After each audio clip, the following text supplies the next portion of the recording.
Please help me. They're beating my mama. They won't stop hitting her." The words tore through the Sapphire Club like a gunshot through silk. The child's voice cracked with terror so raw it could shatter bone. Her white lace dress hung in tatters, stained with grease and desperation. The beads woven into her cornrows clicked frantically as she stumbled forward, her small brown hands reaching for the one man in the room who hadn't moved, the one man who looked like he'd forgotten how to feel anything at all. The music died. Crystal glasses froze midair. Every killer in tailored suits held their breath because the girl hadn't just interrupted a business meeting. She'd broken into a fortress, and the man she'd chosen to beg wasn't just dangerous. He was Choi Woo-sik, the ice architect of Seoul's underworld, a ghost in designer clothing who hadn't smiled in 5 years. The dragon tattooed along his neck seemed to coil tighter as she gripped his arm, her fingers digging into ink and muscle like she was drowning, and he was the only solid thing left in the world. What happened next didn't just break the rules. It shattered them so completely that everyone who witnessed it would spend the rest of their lives trying to forget. You need to stay until the very end, because what this cold-hearted king does for a stranger will rip your heart wide open and put it back together in ways you never saw coming. Before we dive in, smash that like button, hit subscribe, and drop a comment telling me where you're watching from so I can send you some love. Now let's step into the moment that changed everything. The bass from the lower floors was nothing but a ghost's heartbeat up here, a distant pulse that Woo-sik had learned to ignore years ago. The Sapphire Club's VIP lounge existed in a bubble of calculated silence, where every breath cost money and every word could end a life. Floor-to-ceiling windows overlooked the neon veins of Gangnam, but the view meant nothing to the men gathered around the obsidian table. They were here for power, not scenery. Woo-sik sat at the head like a king carved from winter itself.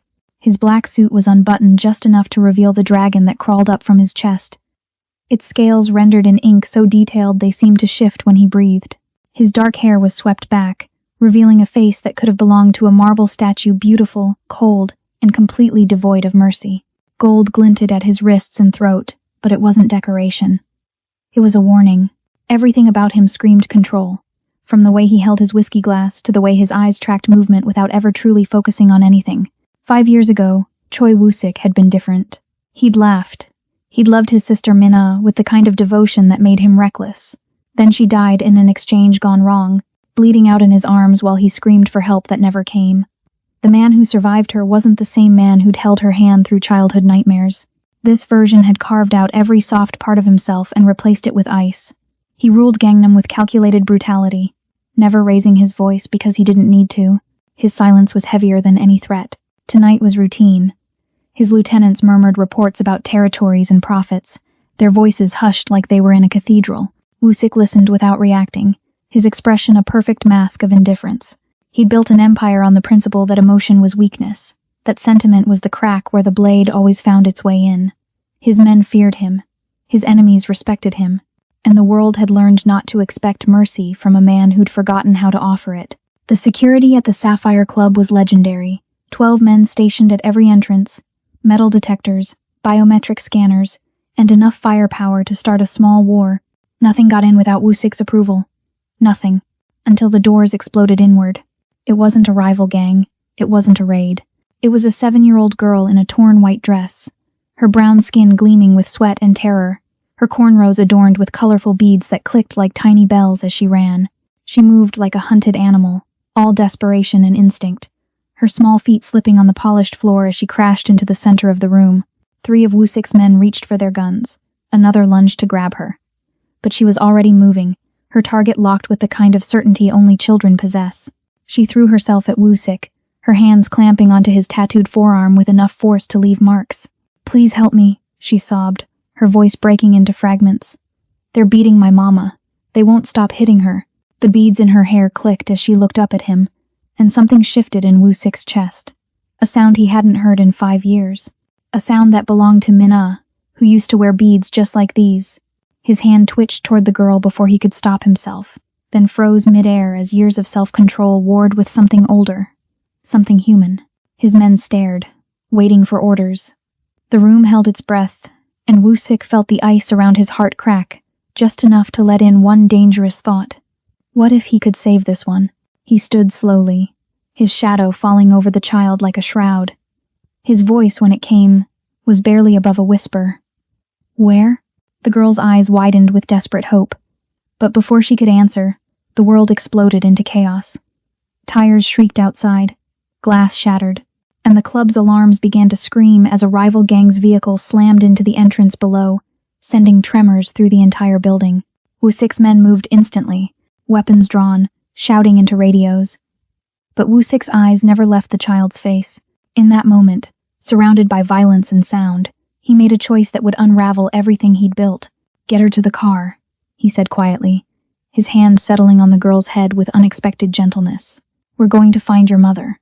And somewhere in the chaos, his second-in-command, Jun-ho, lifted a radio to his lips and whispered 6 words that would change the game forever. "The dragon is leaving for a child." The girl's name was Serafina, and she'd crawled through ventilation shafts designed to be impenetrable. Woo-Sik discovered this as his men swept the building for breaches, finding the loosened grate 3 floors down and the tiny handprints smudged with grease leading up through the metal tunnels. Someone had taught her how to navigate complex structures. Someone brilliant. Woo-Sik knelt beside Serafina in the back of his armored Mercedes, the leather seats too large for her small frame. She was shaking, her white dress torn at the hem and stained with oil. Up close, he could see the intelligence in her dark eyes, the way she watched him with a mix of terror and calculation that reminded him of cornered prey deciding whether to fight or flee. "Who taught you to use the vents?" he asked, his voice gentler than it had been in years. "Mama did." Serafina's small hands twisted in her lap. She said sometimes the safest way out is through places people think are too small to matter. Tactical thinking. Advanced problem solving. This wasn't a child raised in safety, this was a child trained to survive. Woo-Sik's instincts, honed by years in the underworld, began assembling a picture he didn't like. "Your mother's name?" "Catherine Frost." The girl's voice cracked on the name. "They took her from our apartment. The man with the scar said she stole something that belonged to him, but Mama doesn't steal. She builds things. She makes things work." Catherine Frost. The name sparked recognition in the back of Woo-Sik's mind, an American logistics consultant who'd made waves in Seoul's shipping industry over the past year. Brilliant, by all accounts. Independent. The kind of woman who didn't ask permission to operate in spaces men thought they owned. Where did they take her? The old warehouse by the river. Incheon district. Serafina pulled a crumpled paper from her pocket with trembling fingers. It wasn't a child's drawing.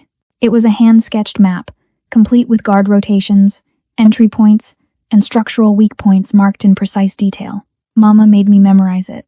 She said if anything bad happened, I should find someone powerful and show them this. Woo-Sik took the paper, his trained eyes scanning the tactical genius embedded in every line.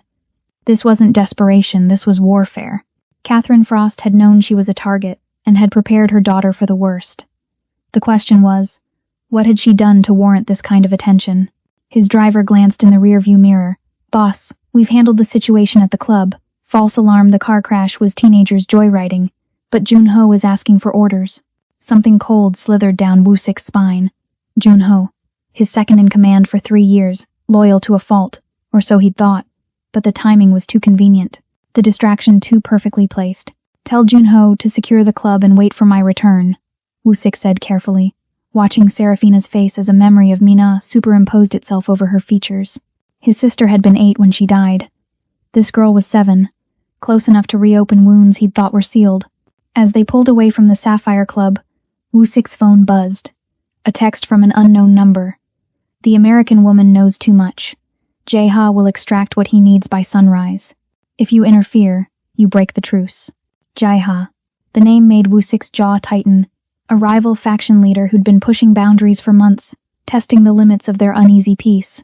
If Jae-ha was involved, this wasn't random violence, it was calculated intimidation with a specific target.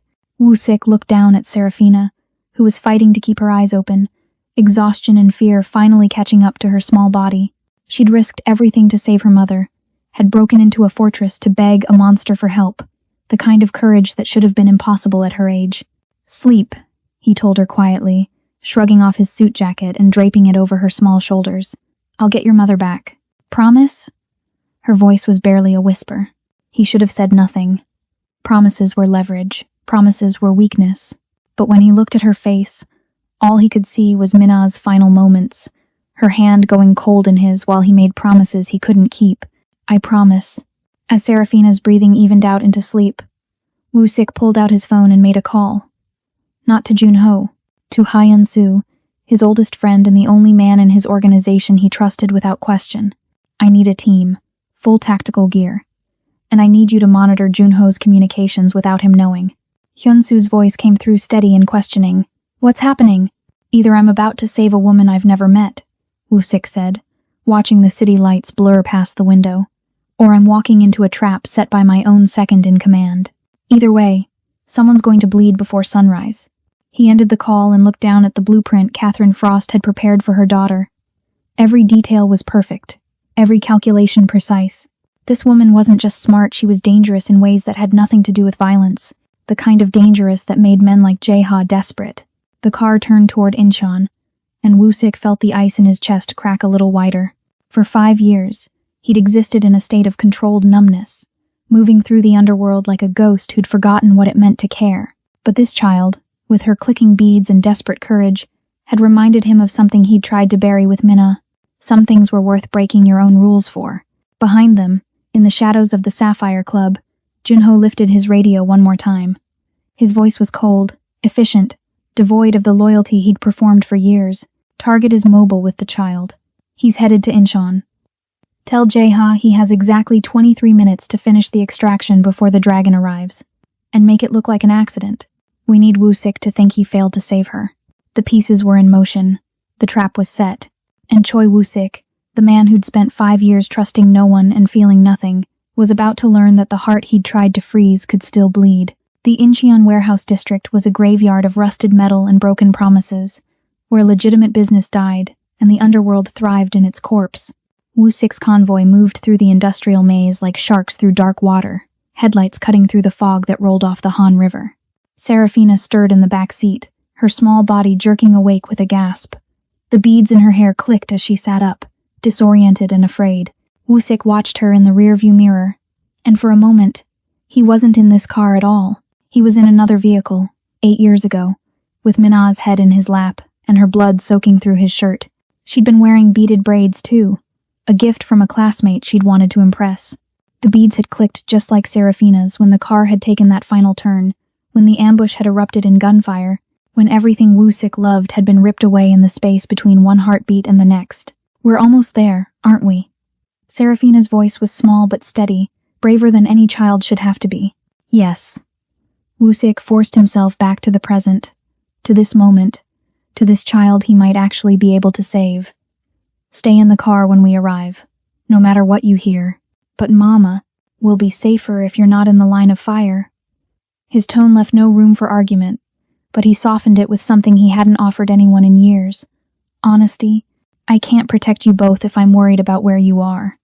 Trust me to bring her back. Serafina studied him with eyes far too old for her face, then nodded slowly. She understood survival math. She understood sacrifice. Catherine Frost had raised a warrior, even if the battlefield was bigger than any child should face. Hyun-soo's voice crackled through the comm unit in Woo-sik's ear. We're in position. 3 guards visible on the perimeter, but thermal imaging shows at least 15 bodies inside. Jae-ha's serious about this. And Junho? His phone's been pinging cell towers between here and the club. He made 4 calls in the last 10 minutes, all to burner numbers. Hyun-soo paused, and Woo-sik could hear the anger beneath his careful tone. He's playing both sides, boss. Has been for months, probably. The betrayal should have hurt. Should have felt like something. But Woo-sik had built his empire on the assumption that everyone had a price, that loyalty was just another transaction waiting to expire. Junho had simply proven him right. What did hurt, though, was the memory of Minna. The way he'd trusted the wrong people then, too. The way he'd been too slow, too sentimental, too human to see the trap until it was already sprung. If I die in there, Woo-sik said quietly, make sure the girl gets somewhere safe, somewhere far from Seoul. You're not dying in there. If I do, Hyun-soo, promise me. The line went silent for a long moment. Then, I promise. But you're coming out, and you're bringing the American woman with you, because I'm not explaining to that little girl why we failed. Woo-sik's Mercedes stopped 50 meters from the warehouse, hidden behind a stack of shipping containers. Through the windshield, he could see the building, a 3-story structure of corrugated steel and shattered windows, the kind of place where screams died before they could reach the street. Somewhere inside, Catherine Frost was running out of time. He checked his weapon, a sleek black Glock that felt like an extension of his hand. Around him, Hyun-soo's team moved into position, ghosts in tactical gear melting into the shadows. They were the best in Seoul. Men who'd followed Woo-sik through 7 years of gang wars and territory disputes. They'd die for him if necessary. Tonight, he hoped it wouldn't be. Woo-sik turned to look at Serafina one last time. She sat perfectly still in his jacket, her small hands gripping the leather like a lifeline. Their eyes met, and in that moment, they understood each other completely. Both of them knew what it meant to lose someone. Both of them knew what it meant to fight anyway. "Bring her back," Serafina whispered. "I will." He stepped out into the night, and the ghost of Minna walked beside him, a constant reminder of what happened when you were too late. But this time would be different. This time, he would be fast enough, ruthless enough, willing enough to burn the entire underworld down if that's what it took. Inside the warehouse, Jae-ha pressed a blade to Catherine Frost's throat, and Junho's voice crackled through a radio. The dragon just entered the kill zone. Spring the trap. Catherine Frost had stopped counting the hours 3 interrogations ago. Time became meaningless when every minute was measured in pain, in the cold concrete beneath her knees, in the zip ties cutting circulation from her wrists. But she hadn't stopped thinking. Thinking was the only weapon they couldn't take from her. The warehouse was a logistics expert's nightmare, and opportunity rolled into one. She'd mapped every exit within the first hour, cataloged every structural weakness, noted the patterns in the guards' rotations. Jae-ha thought he was holding her captive. In reality, she was conducting reconnaissance. She was 32 years old, born in Atlanta and raised on her grandmother's stories about women who survived impossible things. Her brown skin bore the marks of Jae-ha's impatience bruises blooming purple across her cheekbone. Split lips still bleeding, but her dark eyes remained sharp, calculating, alive with defiance that no amount of violence could extinguish. "Last chance, Miss Frost." Jae-ha circled her like a shark scenting blood.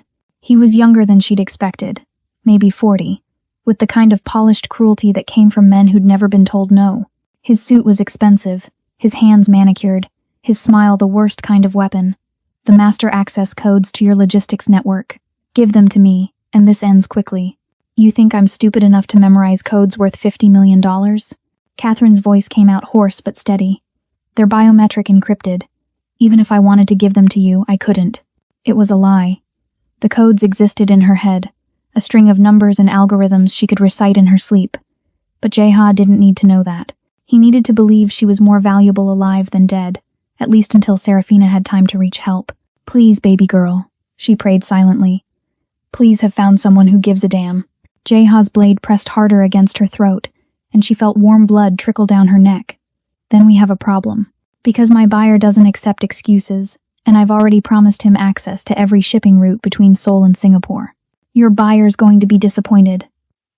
Catherine smiled through the blood on her lips, an expression that was pure venom wrapped in grace. "Because 20 minutes ago, I triggered a remote lockdown. Every system you wanted, frozen. Every file you need, corrupted beyond recovery.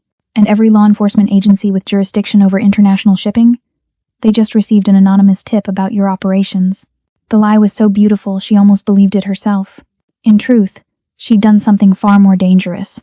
She'd sent a signal, a specific frequency that would ping every device within a 5-mile radius that was tuned to her emergency protocol. It was a long shot, a desperate gamble, but Serafina was smart enough to find someone powerful, and powerful men in Seoul's underworld monitored frequencies most people didn't know existed. Jae-ha's face transformed, rage replacing his calculated composure. "You're bluffing." "Am I?" Catherine met his eyes without flinching. "Go ahead, check your servers. I'll wait." One of Jae-ha's men rushed forward with a tablet, his face pale. "Boss, she's telling the truth. The mainframe's locked. Every access point is showing authentication errors." Catherine hadn't actually locked anything, she'd simply triggered a cascading login failure that would resolve itself in 40 minutes. But 40 minutes was an eternity in this game. 40 minutes was enough time for Serafina to find help. 40 minutes was enough time for a miracle. Jae-ha grabbed Catherine by her natural curls, yanking her head back so violently stars exploded across her vision. "Then you're going to unlock it. Right now." "Can't."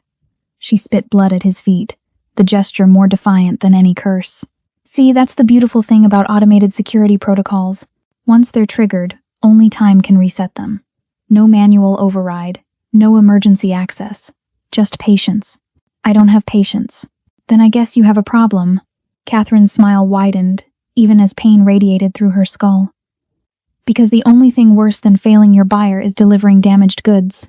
Kill me, and those codes die too. Hurt me more, and I might forget the decryption sequence. You're trapped, Jeha, by your own greed. The warehouse suddenly groaned, a deep metallic sound that made everyone freeze. Then came the impact, massive, deliberate.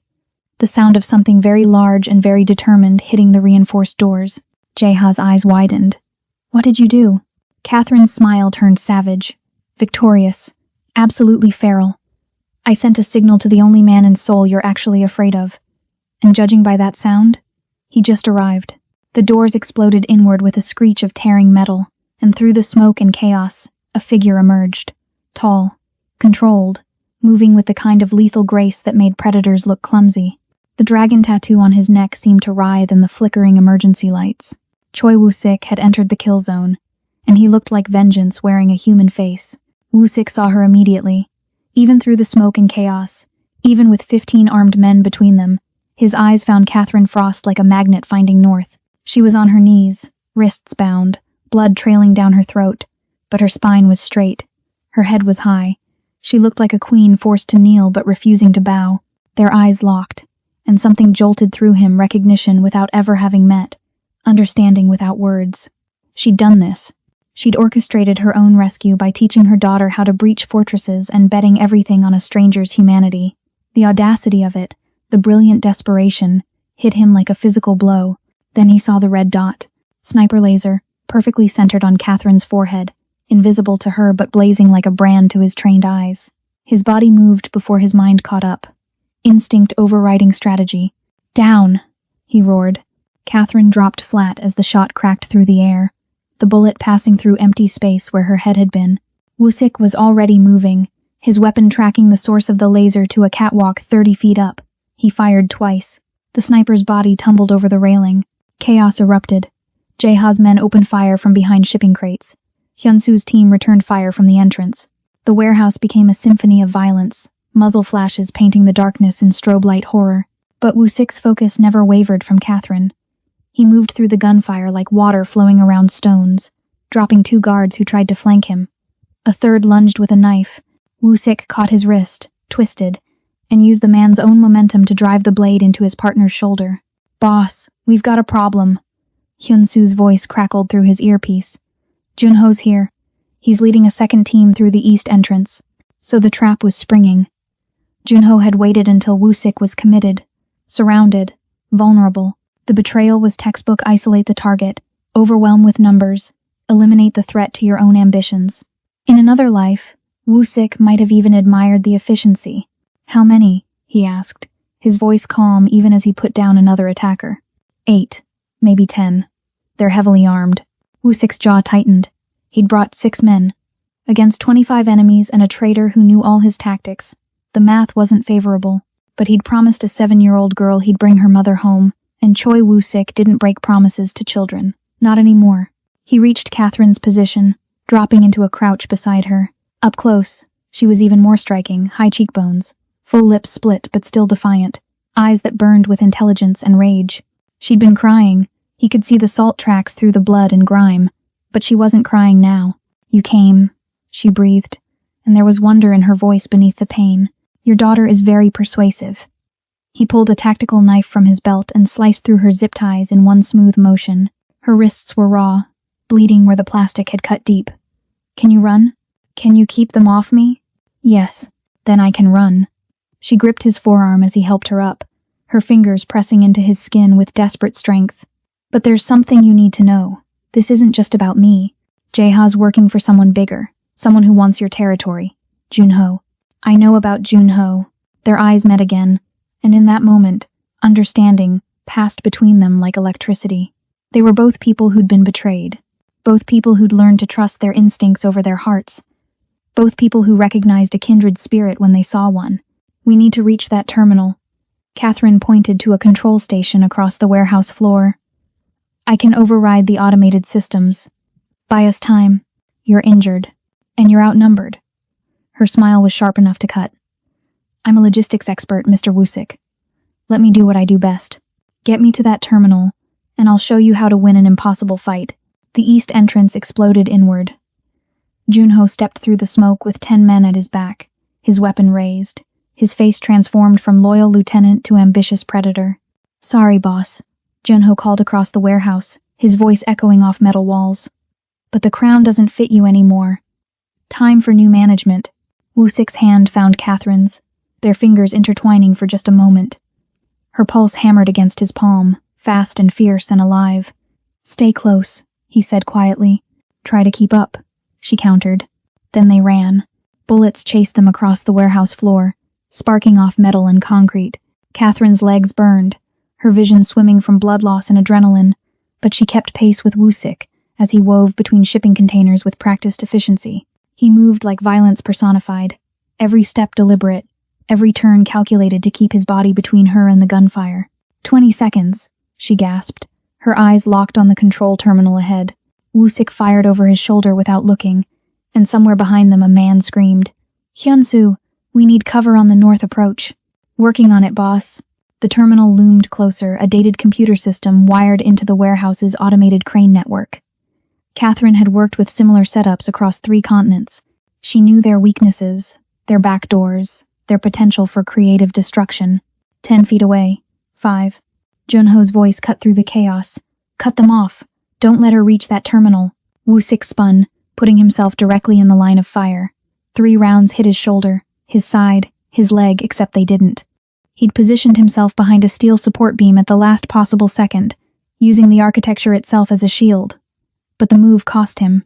He stumbled, his weapon clattering to the ground. Catherine didn't hesitate.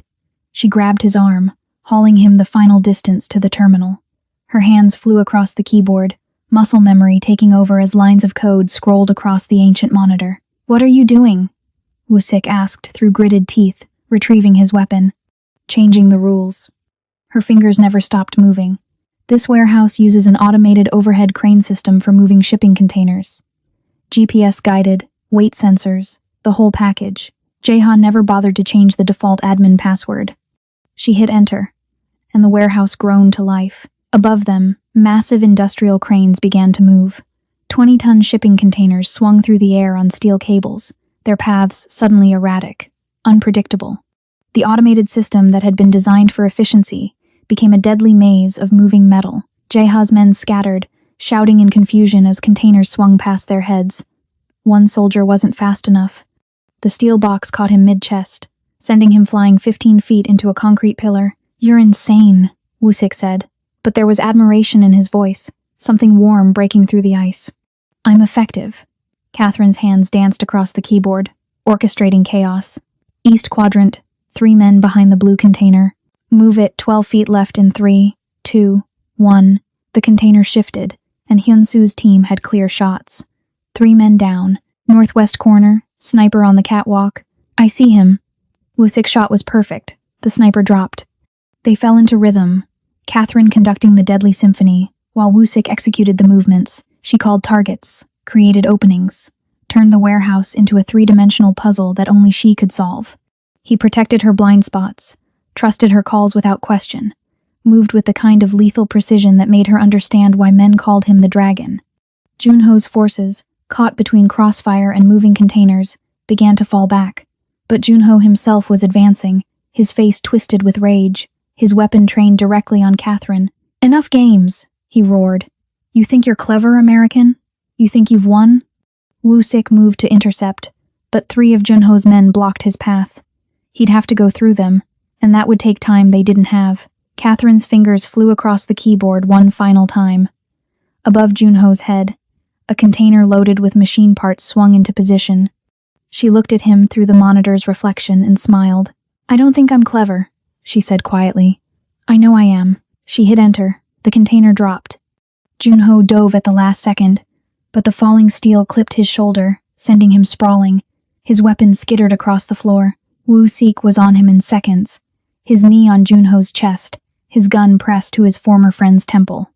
"Give me one reason," Woo-sik said, his voice colder than death. Junho laughed, blood bubbling at his lips. "Because this isn't over. Check the east wall. See what your girlfriend didn't notice." Catherine's blood turned to ice. She spun toward the east wall, where red digital numbers glowed in the darkness. A timer, counting down. 58 seconds. The warehouse was rigged to explode, and they were standing at ground zero. 58 seconds wasn't enough time to think. It was barely enough time to survive. Everyone out! Woo-sik's command cut through the chaos. His men moved instantly, trained for exactly this kind of disaster. Hyun-soo grabbed Jun-ho, dragging the wounded traitor toward the exit. Woo-sik's hand closed around Catherine's wrist. Run, now. They ran. 45 seconds. The east exit was closest but blocked by debris. 38 seconds. North entrance compromised by fire from the earlier exchange. Catherine's mind calculated trajectories, distances, probabilities, all while her body screamed in protest. The loading dock, she gasped, pointing to a bay door on the west wall. 30 meters, 29 seconds. Woo-sik pulled her forward with strength that should have hurt but instead felt like the only solid thing in a collapsing world. They burst through the bay door as the timer hit 15. Woo-sik threw them both behind a parked delivery truck just as the warehouse erupted. The explosion was a physical force, a wall of heat and pressure that picked them up and slammed them into the ground. Catherine felt Woo-sik's body cover hers, shielding her from the rain of debris and fire. His weight pressed her into the concrete, his breath hot against her neck, and for one suspended moment, the world was nothing but heat and darkness, and the thundering of two hearts that had somehow survived. Then silence. Ringing, absolute silence broken only by the crackle of flames. Are you hurt? His voice was rough, strained. I don't know. Catherine realized she was shaking, her hands fisted in his shirt. Are you? I don't know. They stayed like that for another heartbeat, neither willing to move, neither ready to face what came next. Then Woo-sik shifted, and Catherine felt the warm wetness spreading across his side. Blood. His blood. You're hit. She pushed herself up, ignoring her own pain. In the firelight, she could see the wound clearly, a bullet graze across his ribs, deep enough to bleed, but not deep enough to kill. You need medical attention. Later, he stood slowly, pulling her up with him. His jaw was tight with pain he refused to acknowledge. We need to move before. Police! Nobody move! Flashing lights cut through the smoke. Squad cars, at least 6 of them, blocking every exit. Officers emerged with weapons drawn, and at the center of them stood a man in a tailored suit and cold expression. Inspector Han. Catherine recognized him from the news, the corruption watchdog who'd made his career busting trafficking rings, except his eyes, as they fixed on Woo-sik, held something that looked less like justice and more like personal vendetta. Choi Woo-sik. Inspector Han called out, his voice carrying over the chaos. You're under arrest for destruction of property, illegal weapons possession, and suspected involvement in organized crime. Woo-sik's hand found Catherine's again, a brief squeeze of warning and apology. This is Jaeha's insurance policy, he murmured. The explosion was never meant to kill us, just force us into the open where the law could finish the job. Catherine's mind raced. They were trapped, wounded, surrounded by police who might be legitimate or might be on Jaeha's payroll. Either way, if Woo-sik was arrested, he'd be dead before sunrise. Men like him didn't survive in custody, they became liabilities that needed to be eliminated. Do you trust me? She whispered. Woo-sik looked at her, really looked at her, and something shifted in his expression. This woman who'd been tortured and hunted, who'd orchestrated her own rescue, who'd turned a warehouse into a weapon with nothing but a keyboard and courage, she was asking him to trust her. Yes, he said simply. Catherine straightened, squared her shoulders, and stepped forward. When she spoke, her voice carried the authority of someone who'd negotiated million-dollar contracts and didn't back down from power. Inspector Han, I'm Catherine Frost, CEO of Frost Logistics International. This man just saved my life from kidnappers. Before you arrest anyone, I suggest you check with the American Embassy. I filed a formal complaint 3 hours ago about the abduction of an American citizen on Korean soil. This man isn't a criminal, he's a concerned citizen who responded to a child's plea for help. The lie was beautiful, smooth, absolutely confident. Inspector Han hesitated, and in that hesitation, Catherine saw their chance. Now, she continued, her hand slipping into Woo-sik's with the casual intimacy of a partner, not a stranger. Unless you want an international incident, I suggest we all go somewhere civilized and sort this out properly. My lawyers are already en route. She smiled, and it was the smile of a woman who'd just checkmated a king. Inspector Han's expression darkened. He pulled out his phone, made a terse call, then looked back at them with barely contained fury. My superiors want you both brought in for questioning. Voluntarily. The word was acid. You have 1 hour to arrange legal counsel before we proceed. 1 hour? 60 minutes to figure out how to survive what came next. As they were escorted to separate squad cars, Woo-sik caught Catherine's eyes one last time. In that glance was a question, an acknowledgement, and something else. Something neither of them was ready to name, but both of them felt burning in the space between them. They'd survived the explosion. The question was whether they'd survive what came after. The interrogation room smelled like stale coffee and broken dreams. Catherine sat across from Inspector Han, her wrists bandaged, her lawyer a sharp woman named Park Ji-won who'd arrived exactly 43 minutes into their hour seated beside her. Woo-sik was somewhere else in the building, separated from her by walls and protocol and the weight of his reputation. "Let's go over this one more time," Inspector Han said, his voice dripping with skepticism. "You're claiming that Jae Ha-min kidnapped you for corporate espionage?" "I'm not claiming anything. I'm stating facts." Catherine's voice was steady despite the exhaustion pulling at her bones. Jae-ha wanted access to my logistics network. When I refused to sell, he decided to take it by force. Check my phone records. Check my office security footage. Check the emergency signal I sent to the embassy. Park Ji-won slid a tablet across the table. "Everything my client has stated is documented here. Timestamps, digital evidence, witness statements from her neighbors who saw her being taken. Unless you have evidence suggesting otherwise, Inspector, we're done here." Inspector Han's jaw tightened. He pulled out his own phone, scrolled through something, then looked up with eyes that had gone cold and calculating. "And Mr. Choi, what's your relationship with him?" "He saved my daughter from a burning building last year." The lie came easily now. Built on a foundation of truth, Serafina had been in danger. Woo-sik had responded. A child was safe.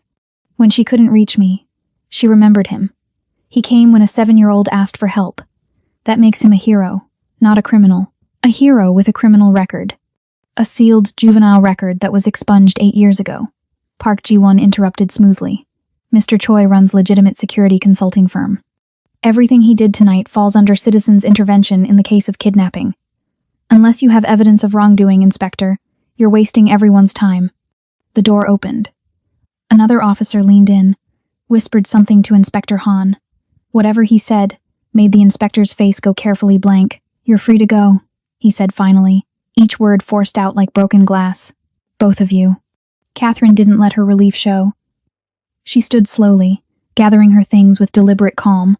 "I'll expect a formal apology from the department for the delay in responding to my kidnapping. 3 hours, Inspector Han. That's how long I was held before civilian intervention saved my life." She walked out with her head high, every step a performance of confidence she didn't entirely feel. In the hallway, Woo-sik stood with Hyun-soo, his side bandaged beneath a fresh shirt someone had brought.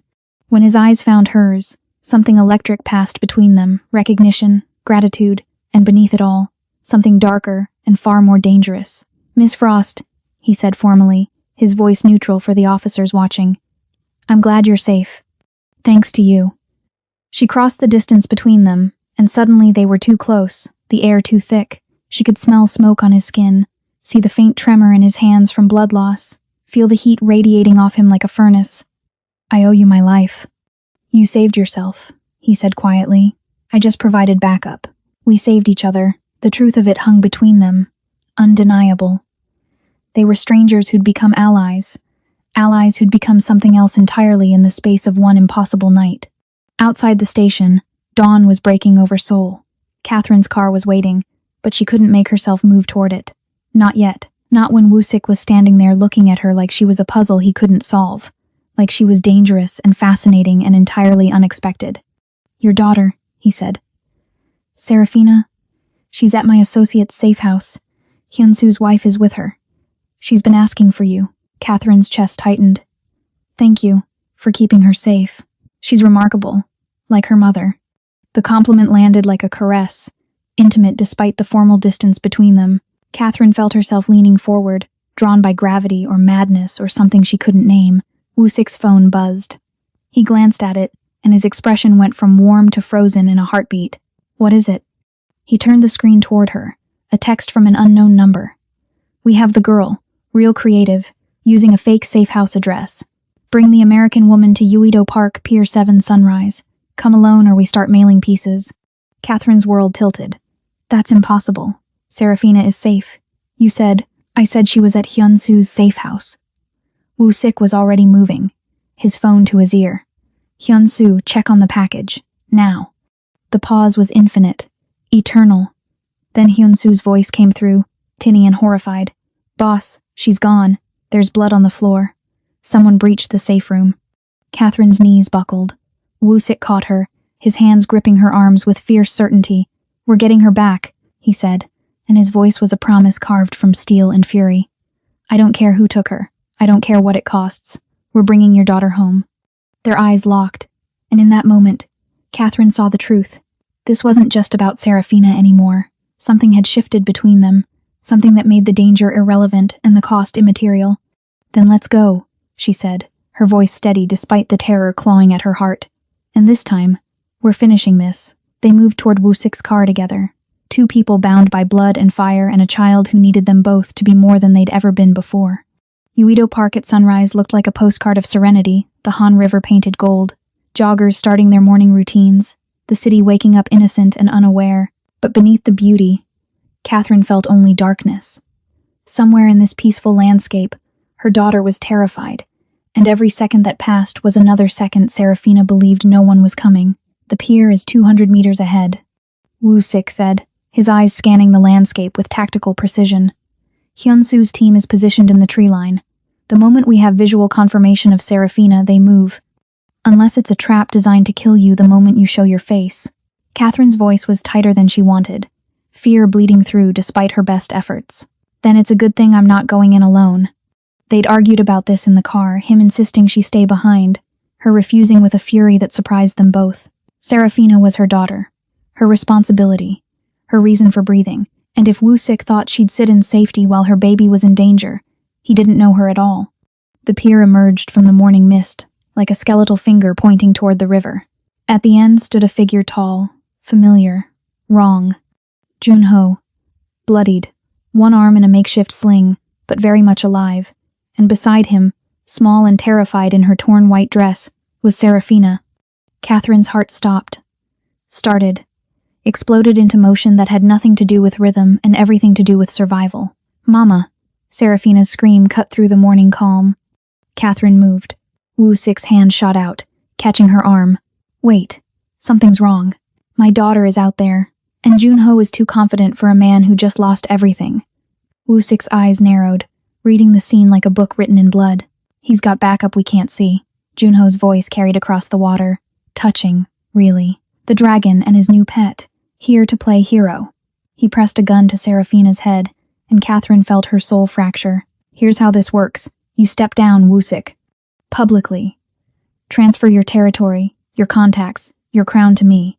Or I paint this pier with a child's brain. You won't? Woo-sik said, his voice carrying absolute certainty. Because the moment you pull that trigger, you lose your only leverage. Kill the girl, and nothing stops me from ending you. Maybe. Junho's smile was poison. Or maybe I'm betting you've gone soft. That you actually care about saving this brat. Either way, you lose. Give up your empire or watch another little girl die. How's that for choices? The words hit Woo-sik like bullets. Catherine saw it in the way his jaw tightened, in the way his breathing changed. This was his nightmare made real Min-ah all over again. The choice between power and humanity, between who he'd been and who he might become. There's a third option, Catherine said quietly, her hand finding Woo-sik's. We outthink him. She pulled out her phone with her free hand, her fingers moving across the screen with deliberate precision. Junho, you made a mistake. You chose a location I know intimately. I negotiated a shipping contract for the ferry company that operates out of this pier. I have administrative access to their scheduling system. Junho's confidence flickered. What are you? Catherine hit send. Behind Junho, the massive ferry approaching the pier let out a blast from its horn. The sound was deafening, disorienting, perfectly timed. Junho flinched. Serafina dropped flat like her mother had taught her. Woo-sik moved. 20 meters became 10, became 5 in heartbeats. Junho recovered, swinging his weapon toward the charging dragon. But Catherine was faster. She'd grabbed Hyunsu's backup weapon in the car, and now she raised it with hands that remembered her father's shooting lessons. She didn't aim for Junho. She aimed for the wooden post beside him, the one supporting the pier's decorative lamp. The bullet splintered wood. The structure groaned, and the lamp swung down like a pendulum, catching Junho across the shoulders and driving him to his knees. Woo-sik reached Serafina. scooping her up as gunfire erupted from the tree line. Junho's hidden backup revealing themselves too late. Hyunsu's team engaged, and the serene morning became a battlefield. But Woo-sik was already running. Serafina clutched to his chest, his body a shield between her and the chaos. He reached Catherine, grabbed her hand, and they ran together as the world exploded behind them. They didn't stop until they reached the car, until Serafina was in Catherine's arms, until mother and daughter were sobbing against each other while Woo-sik stood guard, his weapon trained on the park, ready to burn down Seoul itself if anyone tried to take this from them. "It's over," Catherine whispered into Serafina's hair. "Baby, it's over." But as Woo-sik looked back at the pier, at the bodies being loaded into ambulances, at Junho being dragged away in handcuffs, he knew the truth. This wasn't over. This was just beginning. 6 months later, Seoul had learned to whisper new stories. They spoke of the dragon who hadn't abdicated his throne but had transformed it into something the underworld had never seen before. Choi Woo-sik still controlled Gangnam, still commanded respect that bordered on fear, but now his empire operated with a precision that left no room for the chaos that had once defined it. No more kidnappings in his territory, no more trafficking, no more collateral damage that touched innocent lives. The streets were safer, even if the man who made them so remained dangerous. Catherine stood in her rebuilt office, floor-to-ceiling windows overlooking the city that had tried to destroy her and failed. Frost Logistics International had not only survived the attack, it had thrived. Her network now spanned 12 countries, her reputation for impossible solutions preceding her into every negotiation. She'd turned her trauma into armor, her fear into fuel. But it was the photograph on her desk that told the real story. Serafina, laughing in a park, her white dress replaced by jeans and a bright yellow jacket, her smile wide and unbroken. Beside her stood Woo-sik, his expression softer than anyone who knew the dragon would believe possible, his hand resting on the child's shoulder with a protectiveness that needed no explanation. They hadn't fallen in love. That would be too simple, too dishonest for what they'd become. Instead, they'd built something more complex, a partnership forged in fire, maintained through mutual respect, deepened by understanding that some bonds transcended romance. Woo-sik had become the person Serafina ran to with scraped knees and school problems. Catherine had become the voice that could talk Woo-sik back from the edge when the darkness threatened to reclaim him. They had dinner twice a week. They consulted on each other's business decisions. They existed in each other's lives with an intimacy that had nothing to do with shared beds and everything to do with shared survival. The world kept waiting for them to announce a relationship. The world would keep waiting. A knock on her door pulled Catherine from her thoughts. Woo-sik entered, immaculate as always in a charcoal suit, the dragon on his neck visible as he'd stopped hiding it months ago, but it was what he carried that made her breath catch a small velvet box. "Before you panic," he said, reading her expression with the ease of someone who'd learned her language. "It's not that kind of box." Catherine laughed, the sound genuine and light. "Then what kind of box is it?" He opened it. Inside lay 2 matching bracelets, simple braided leather with small silver charms. One charm was a dragon, the other was a phoenix. Serafina made them, Woo-sik explained, his voice carrying an emotion he still struggled to name. "She said we needed something to remind us that we're a team, that we saved each other." Catherine's eyes burned. She took one bracelet, feeling the careful stitching, the love woven into every thread. "She's right, we did save each other." Woo-sik fastened the bracelet around her wrist, his fingers brushing her skin with a familiarity that spoke of trust rather than desire. "I never thanked you properly, for showing me that strength isn't the absence of feeling, it's choosing to feel despite the cost. And I never thanked you," Catherine countered, securing the second bracelet on his wrist, "for showing me that some people are worth trusting, even when trust feels impossible." They stood there, 2 warriors who'd found peace not through love but through something rarer. Genuine friendship built on a foundation of mutual respect and shared trauma transformed into shared strength. Woo-sik's phone buzzed. He glanced at it, and his expression shifted into something calculating and cold, the dragon emerging as business called. But before he left, he paused at the door. "Dinner tonight? Serafina wants to show us her science project. I'll bring dessert. She'll hold you to that." After he left, Catherine returned to the window, watching Seoul spread beneath her like a promise she'd learned to keep. She thought about the woman she'd been 6 months ago, terrified, bleeding, certain she'd die in a warehouse. She thought about the man who'd been a ghost in expensive clothes, convinced he was beyond redemption. They'd both been wrong about their endings. And somehow, in being wrong together, they'd found something better than either had imagined. Her phone lit up with a text from Serafina. Mama, Mr. Wusick said you're bringing cake. Make it chocolate or I'm calling child services.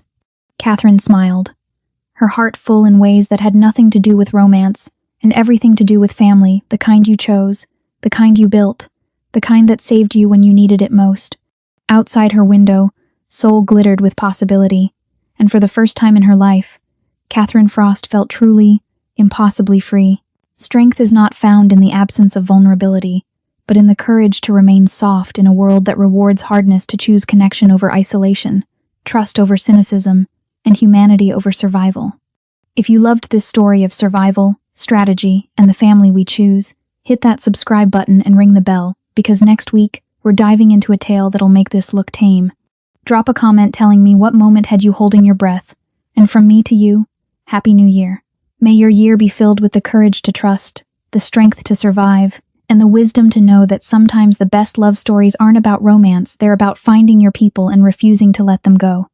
Until next time, this is Ruthless Romance Tales, reminding you that the most dangerous thing you can do is care, but sometimes it's worth the risk.